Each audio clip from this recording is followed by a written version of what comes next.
khona isithunywa somndeni kukhona isithunywa somuntu as an individual. Singenaphi ke isithunywa empilweni yami?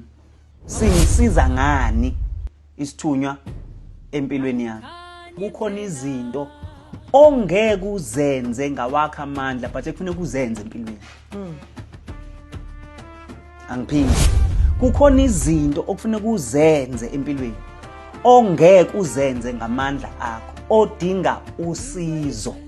Isithunywa singena lapho. Kodwa uma wena you are not aligned nomndeni wakho, kuzoba khona inkinga. Ngoba lesi sithunywa sakhe personal sincike nesomndeni. Thank you. Sihambisana nesomndeni.